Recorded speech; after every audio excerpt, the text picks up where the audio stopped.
Thank you for listening to the show on Really Big Something Channel. October 10th, 2017. Okay, my friends, are we now potentially heading towards World War III? You're not going to believe the latest developments on North Korea. So, as you know, Trump now, and I'm going to get to this story later this hour, it's now turning into a huge political story. In some ways, the biggest political story of our time. Trump is now in open war with the Republican establishment. It is now not just open, it has gotten brutal and even savage. And so Bob Corker, who now is set to retire because he feared a primary challenge from a conservative, a Trump conservative, Marsha Blackburn. He is the chairman of the Senate Foreign Relations Committee. He is now engaged in a war of words with Trump. And he now said in an interview, and I'll play it in a second, with the New York Times, that he and many of his fellow Republicans and Democrats, and remember, he sits on the Senate Foreign Relations Committee, in fact, he's the chairman, that they privately believe that we are now definitely heading towards World War III, that we will go to war with North Korea, that Trump is determined to take us to war, and he believes that the consequences will be horrible for North Korea, for the region, the peninsula, and for the world and America itself. Listen now to Bob Corker say the lunatic in the White House is now going to take us to a potential nuclear war. Roll it, Brittany.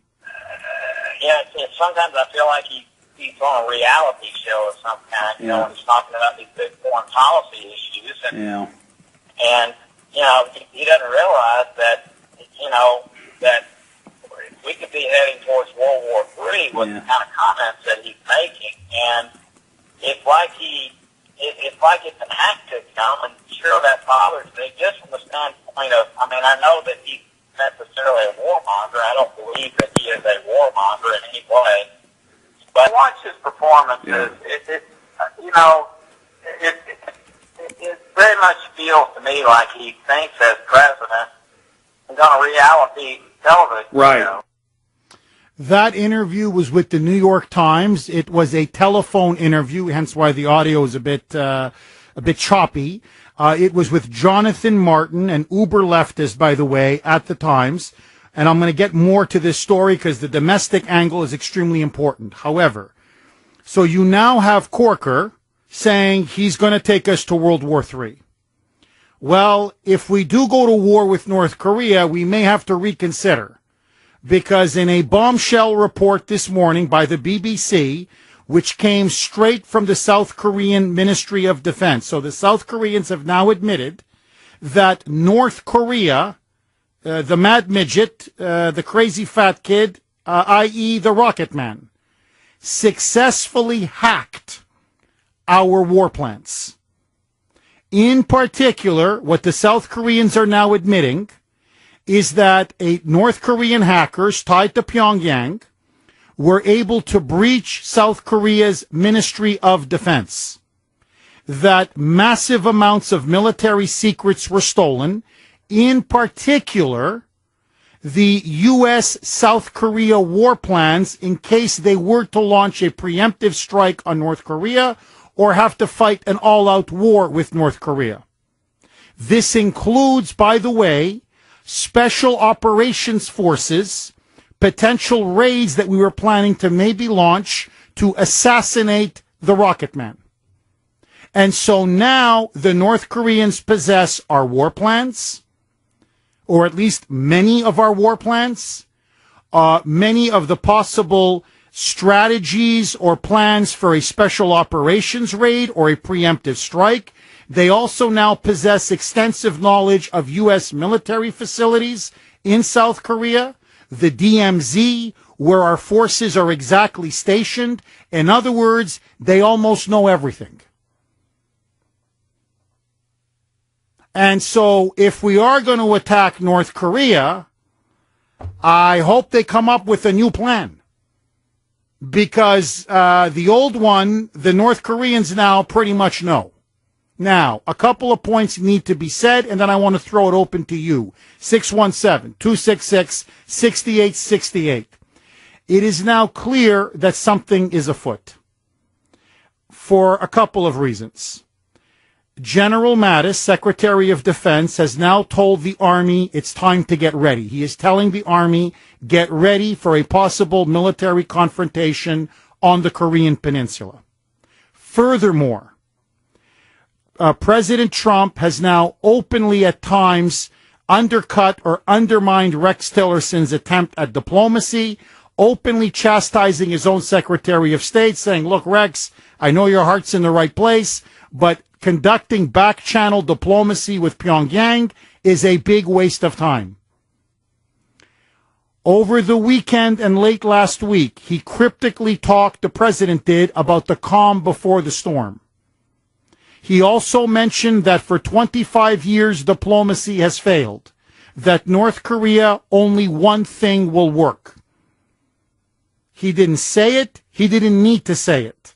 The implication is crystal clear.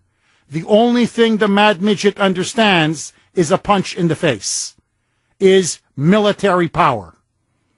And so what you now see developing is, I think, Trump now realizing that the window to deal with North Korea is starting to close. They have now developing an intercontinental ballistic missile that could potentially hit the west coast of the United States. They have now, in theory, tested at least a hydrogen bomb. They now may be able to put together a nuclear-tipped missile. And so Trump now feels that if he does not move soon, that maybe the chance for the United States to control events and control North Korea's nuclear program will be lost. And so as all of this is taking place, we now realize that the South Koreans were hacked, and now North Korea may actually have access to our war plans. This is why information must remain classified. This is why I don't like sharing intelligence information with other countries, even though South Korea is obviously an ally, even though South Korea didn't want this to happen. They're the ones that may lose millions of people in a potential war with North Korea. They obviously didn't intend this to happen. But the fact of the matter is, the more you share intelligence with more people, more powers, more allies, more countries, more partners, the greater the chance is that that information is going to be hacked or leaked. Now, one final point, and then I want to throw it to you. We've got 29,000 troops stationed on the demilitarized zone. They are now effective hostages. They are now a tripwire should there be a war. To me, this massive hacking puts their very lives in potential deadly, mortal danger. I've said this before, and I'll say it again. It's time for South Korea to defend South Korea. They have an economy that is 40 times as big as North Korea. Their population is twice as large as North Korea. And now these guys can't even keep their secret straight? Now they're responsible for being hacked, which now is going to put, if they want to put their lives or their soldiers' lives in jeopardy, that's their business. But now this is putting our lives, our boys, our soldiers' lives in jeopardy. And so, to me, what I think at a minimum, if I were the president, it's time to reevaluate our security partnership with South Korea. And furthermore, and I think now there's no getting around it, we have to wait for North Korea to make some kind of a dramatic move. Because if the president jumps the gun, if he goes and pulls the trigger and launches a preemptive strike, China will come to North Korea's aid. They will try to bail out the rocket man. Beijing, however, has made very clear that if the mad midget launches the first attack, they will not come to his defense. So I think what Trump needs to do is he can't just attack out of the blue. If he's going to go to war, and my recommendation is don't go to war. I think it's bad. It's bad for us. It's bad for the Korean Peninsula. It's bad for everybody. But if you're going to go to war, you make sure you have a casus belli, as they say. You make sure that it's the mad midget who makes the first move. Whether he tests another nuclear weapon over the Pacific, causing massive radiation fallout, whether he does some dramatic missile test that really shows to the world that this guy is hell-bent on developing a nuclear weapon that could destroy parts of the United States. In other words, let him make the first move. Because if we launch a preemptive strike, not only will China back North Korea, you're already seeing it here in Washington. Bob Corker is going to be against him. The Republican establishment is going to be against him. Mitch McConnell is going to be against him. The Democrats are going to be against him. The media is going to be against him. And they're going to get what they've always wanted, which is to paint him as a reckless warmonger who could potentially destroy the United States and the entire world and drag us into World War III. So if I'm the president of the United States, on this one, you've got to thread the needle. If you go to war, make sure the crazy fat kid, the rocket man, makes the first move. Then they can't stab you in the back. If you go first, Mr. President, I'm telling you right now, Corker, Ryan, McConnell, Schumer, Pelosi, CNN, the New York Times, they will riddle your back with one knife stabbing after another. Agree, disagree, 617-266-6868 is the number. Let me ask you this. Now that North Korea has hacked our war plans, should this give us pause to go to war with North Korea? And do you think we will go to war with North Korea? I want to hear from you. All of your calls. Next. Yeah, sometimes I feel like he's on a reality show of some kind, you know, when he's talking about these big foreign policy issues. And, and he doesn't realize that, that we could be heading towards World War III with the kind of comments that he's making. 122 here on the great WRKO. Okay, we're going to get to that in the next segment, I promise. There is now literally open political civil war between the Republican establishment. Corker, you just heard him in an interview with the New York Times, the Republican chairman of the Senate Foreign Relations Committee, and President Trump. But now there is growing concerns that we may be going to war with North Korea, as evidence now breaks that Pyongyang hacked our war plans from South Korea's Ministry of Defense. As I'm speaking to you now, Trump is in an emergency meeting with General Mattis, Secretary of Defense, Secretary of State Rex Tillerson, General Kelly, and apparently he's also met with Henry Kissinger to ask him for his advice. So my question to you is this. Should we go to war knowing that North Korea may have hacked our plans? 617-266-6868. Lines are loaded. Bruce in Woburn. Go ahead, Bruce. Hey. We lost Bruce? Okay. Mike in Westford. Go ahead, Mike. Hey, Jeff. How you doing? I'm good. How are you, Mike? I disagree with your premise that if the rocket man fires the first missile, Donald Trump will have the support. He's not going to have the support. They're going to say he provoked them. What do you think was going to happen, Donald, when you're at the UN calling the guy Rocket Man? What did you think was going to happen when you're doing this and doing that? We'll look at the result of your actions, and that's what's going to happen. So, Mike, you think the Republican establishment, the Democrats, the libs, the media, no matter what happens, they will side with the mad midget over Trump? I'm not saying they're going to side with the mad midget, but what I am going to say is that they're going to say, we told you so. So, in other words, they're going to blame Trump and say, "You see, we told you the madman would lead us to some kind of a war or a major confrontation." And they're going to say, "Look at what happened. This is what happens. This is what happened when you elected Donald Trump as president." If indeed this does happen, those naysayers will all be right. So, Mike, if you were advising Trump, what would you tell him to do? Would you say ignore him? They're going to criticize you no matter what. If you feel the need, we got to go to war, let's go to war. Or would you advise him to say, hold off? To give Donald Trump any advice, but just from looking as a citizen that voted for Donald Trump, if in fact we are in the brink of a World War III situation, this is the outcome that the other side sort of predicted. Thank you for that call, Mike. 617-266-6868. All right, I'm going to go out on a limb and I'm going to say it. And the reason why I'm going to say it is because I've already seen it in their media coverage of the last couple of weeks.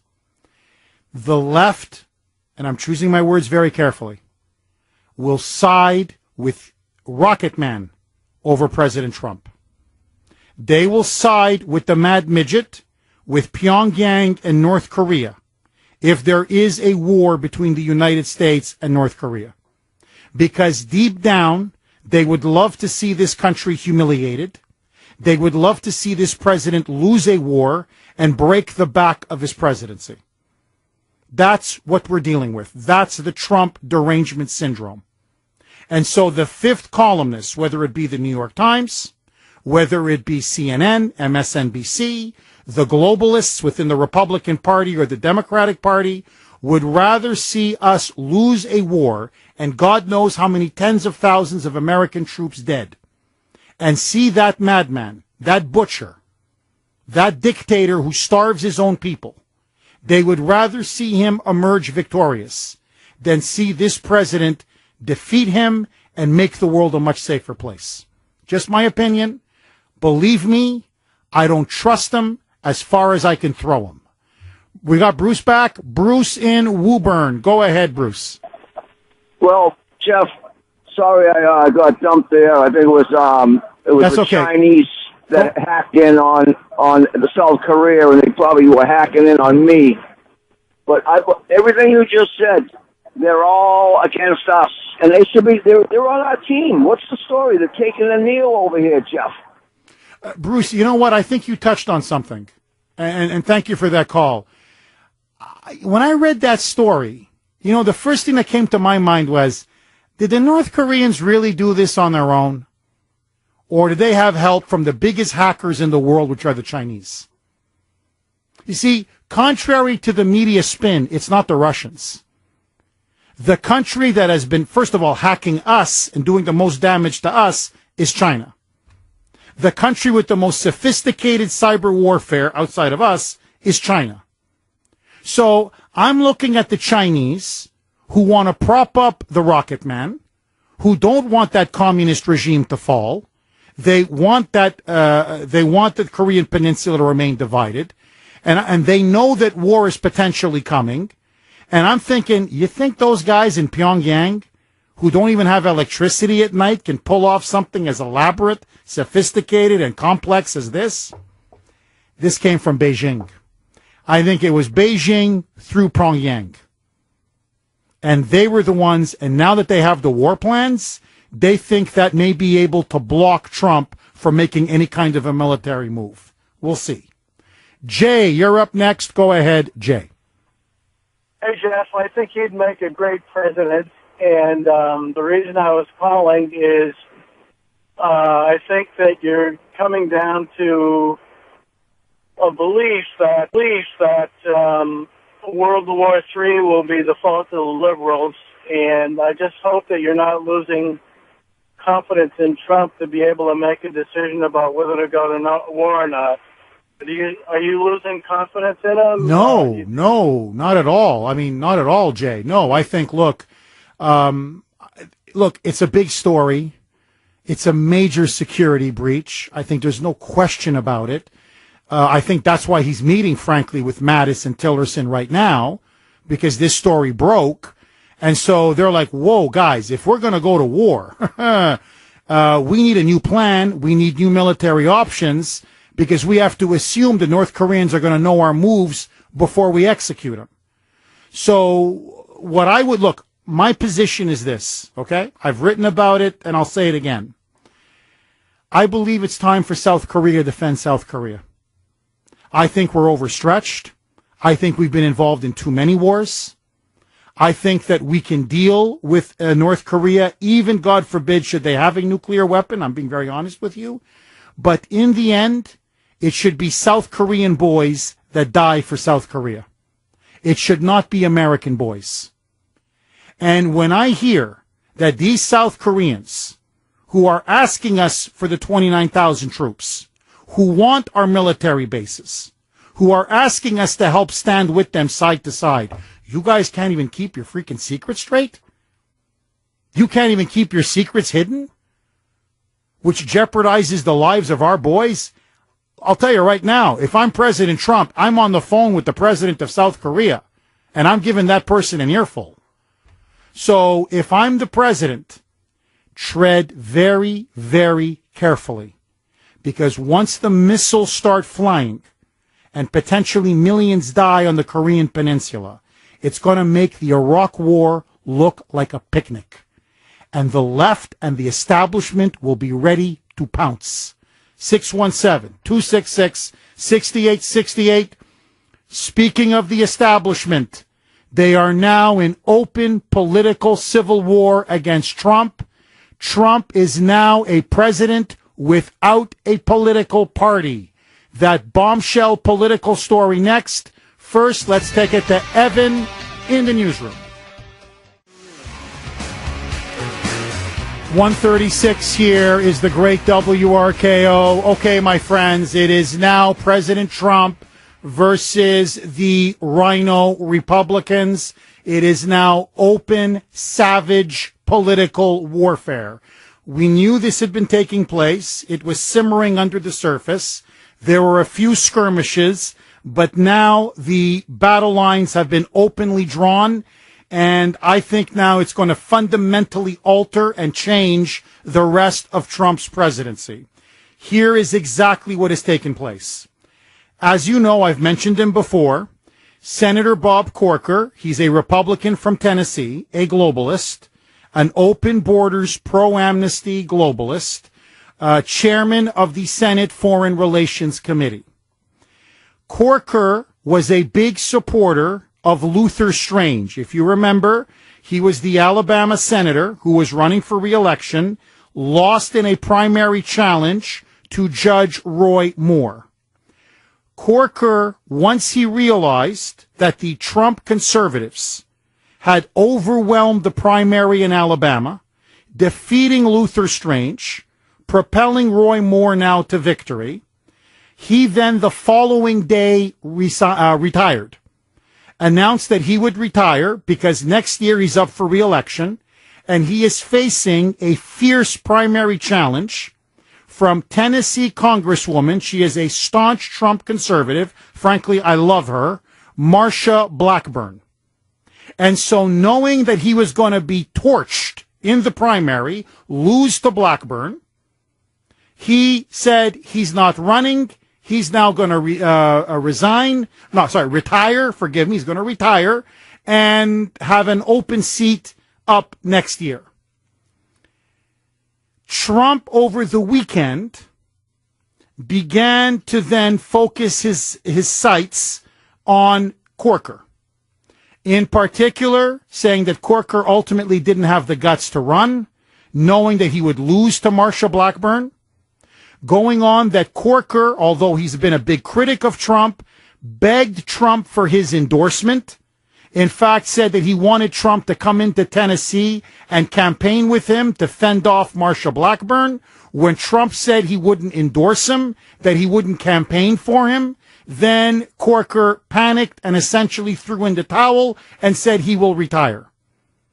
Furthermore, Corker, who's now become the leading Republican critic of Trump, even more than McManiac, apparently asked Trump to be the replacement to Rex Tillerson. He wanted the Secretary of State position. Remember, Corker is the guy that helped ratify the Iran deal. Corker is the guy that supports the disastrous deal with Iran, which Trump may be on the verge now of decertifying. And so Trump said, absolutely not, no way. You're part of the reason why the world is in the mess that it's in. You're not going to be Secretary of State. You're not going to have a high-level cabinet position. Basically, get lost. And so Corker then fired back, saying that with these tweets, it shows that the White House needs adult daycare supervision. And that somebody apparently, according to Corker, missed his shift by allowing Trump to start tweeting against Corker. It's now gotten even nastier and more personal. And so in an interview with the New York Times, Corker now says that this man is going to take us to World War III, that not only is he unhinged and unstable, that he is a reality celebrity apprentice TV star who has no clue what he's doing. And according to Corker, he in fact admits that the establishment has been trying to manage Trump, control Trump, contain Trump ever since he got elected. And he says that the people now that he says are managing Trump on behalf of the establishment are Jared Kushner. He claims Rex Tillerson, H.R. McMaster, General Kelly, and General Mattis. As he puts it, these are the people that are keeping Trump allegedly, quote unquote, in the middle of the road. He also told the New York Times that what he is now publicly expressing is what most Republicans in the caucus actually think. This is what he claims. That most Republicans agree with Corker. That Trump is essentially an unstable reality TV star, a narcissist, who is such a loose cannon that he will end up taking us to World War III and maybe a nuclear holocaust. That we essentially have a child in the White House. An unstable, unhinged child. What is now even more remarkable, and this is why this, I believe, now is, trust me, the fallout is just beginning. You are now going to see a fundamental change in the Trump presidency. Because when asked about this specifically, Mitch McConnell was put on the spot. Do you side with Trump or do you side with Corker and the establishment Republicans? McConnell repeatedly said Corker is, quote unquote, a valuable member of the team. In fact, he called Corker indispensable. And kept saying how much he likes Corker, how much he appreciates Corker. In other words, McConnell let Trump know, let the media know, let everybody in official Washington know, in this scrap, in this battle between Corker and the rhinos versus Trump, he sides with Corker and the rhinos. And it's gotten now so far that now McConnell says that this will probably scuttle tax reform. That Corker now will most likely vote against tax reform, that many other establishment Republicans are going to join Corker and deny Trump a major legislative victory because ultimately they cannot get along with this president. And so what we now see is a president essentially without a political party. He has an R next to his name. I understand that. He's a Republican. I understand that. But fundamentally, he now is unmoored, unanchored from the Republican establishment in Washington. And it's no longer just on policy. It is now almost official. It's not a divorce, but let's put it this way. It's a very serious separation on the way to a full-scale divorce. Now, Corker himself admits that his goal and that of McConnell and the Republicans has been to, quote-unquote, block Trump's agenda. That from the day Trump was elected, They saw their mission to stop Trump, subvert Trump, and contain or prevent his agenda from being implemented, whether it be on immigration, whether it be on taxes, whether it be on trade, whether it be on national sovereignty, whether it be on Obamacare, in other words, on the wall, on every major issue. He said our goal was to contain him, control him, and ultimately block him. And he said that many Republicans deep down feel exactly what he believes. They just don't want to go on the record and say it. And now there is a new front that has opened up. And I want to say, God bless him. To me, we always do an end of the year show on the Kuhner Report. I'm starting to think, here's my early nominee, Steve Bannon as Man of the Year. I love this guy. In a non-sexual way, I love Steve Bannon. Not only did he knock off Luther Strange and put every establishment Republican on notice that we are going to be waging an insurgency on behalf of the America First Trump agenda, the people's agenda. But now Bannon has come out and declared war on the Republican establishment. He now says that they are going to primary every major Republican Senate candidate up for re-election in 2018. 15 of the 16, the only exception will be Ted Cruz. Ted Cruz, he says, is one of us. We're not going to touch Ted. Outside of that, everybody else is getting primaried. Nebraska, you're getting primaried. Maine, you're getting primaried. You run down the whole list, senator after senator after senator, and the big prize is going to be McConnell in 2020. And as Bannon says, the goal is now going to be this, and I'm telling you, I'm going to back him 1,000%. Corker was McConnell's guy. I want him primaried. Deb Fisher in Nebraska, McConnell's guy or gal. I want her primaried. Dean Heller in Nevada, Republican, McConnell's guy, primaried. In fact, it looks like he's going to lose to insurgent Kelly Ward. Susan Collins up in Maine, I eventually want her primaried. In other words, Bannon says we're going to take over the Republican Party. It's going to be a hostile takeover. So the next time when Trump wants to pass something, he's going to have the votes. Let me conclude by saying this. What happened in November was a miracle. And what the American people said loud and clear is that we are disgusted with politics as usual.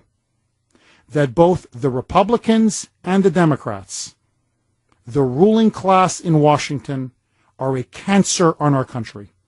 They are the problem. And what you saw was a populist rebellion, a middle American revolution that Trump gave voice to. And then something happened, and I'll tell you what happened. It was a conspiracy. And this has now been unveiled for the whole world to see. Corker has admitted it. The power brokers in Washington, the Washington cartel, like a bunch of political gangsters, got together and said, we will nullify the results of 2016. We are going to overturn this election. By hook or by crook, the people's voice is going to be denied. And that's why they have been trying to sabotage, subvert, undermine this president from day one. Trump is now in a life-death battle. He is now, for the first time in the that I know in the last over 150 years, since the birth of the Republican Party and really the emergence of a two-party system, a modern two-party system, he is now the first president who is a genuine independent. He belongs to neither political party. He is opposed by both political parties.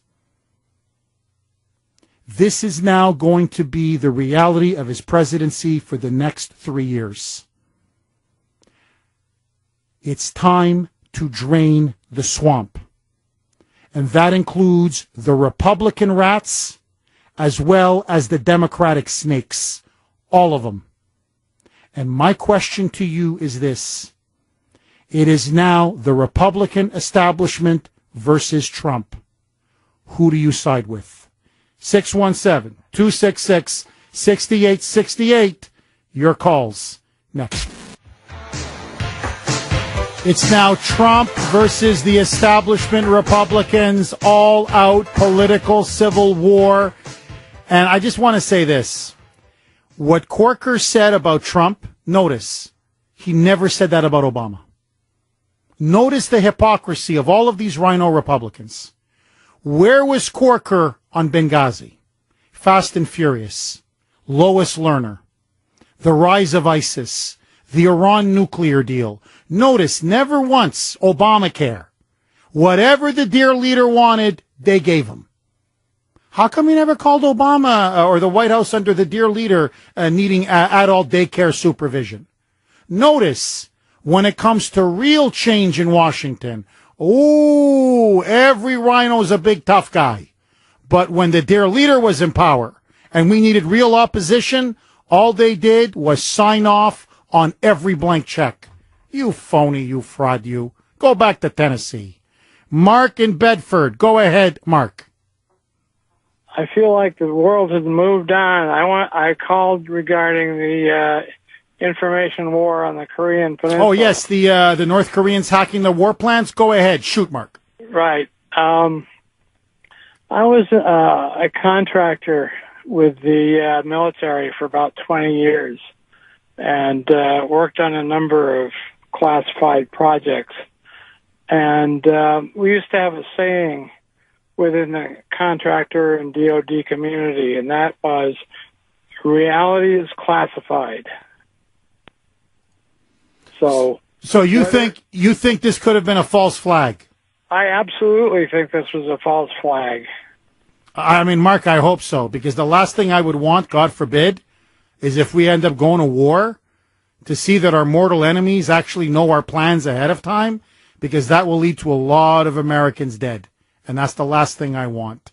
617-266-6868. Anthony in New Hampshire. Go ahead, Anthony. Jeff, this isn't a now. This has been since day number one. They've been against him since I've watched his little pep rally at Weirs Beach in New Hampshire, which is when I jumped on the Trump train. They've been attacking him since day one. The only thing we're ever going to get out of this guy, out of this president, sorry to disrespect him like that, but the only thing we're ever going to get is he stopped Hillary Clinton. But even that hasn't been stopped because the way she's running around, she's going to run again in another 3 years, and we're going to have to deal with her all over again. So I say Trump becomes that brutal, angry spouse and tears house and gives the nastiest divorce that America's ever seen in their entire life and shake things up. I want the investigation into this woman like we were promised. I want walls. I want more than just a wall in Mexico. I want Ronald Reagan's Star Wars wall put up along our border. Why aren't we shooting these missiles out of the sky once that they've flown into international waters is beyond me. We've had a missile threat in this country for 50 years now, and we haven't done anything. And if we can't keep our internet secret, then we need to start going back. To paper and pen.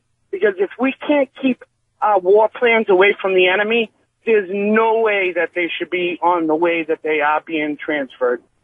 Anthony, I agree with you 1,000% on everything. And let me just conclude by saying this. The establishment has declared war on Trump, and they've declared war on us. It's time for us to declare war on the Republican political establishment. And that's what Bannon is doing.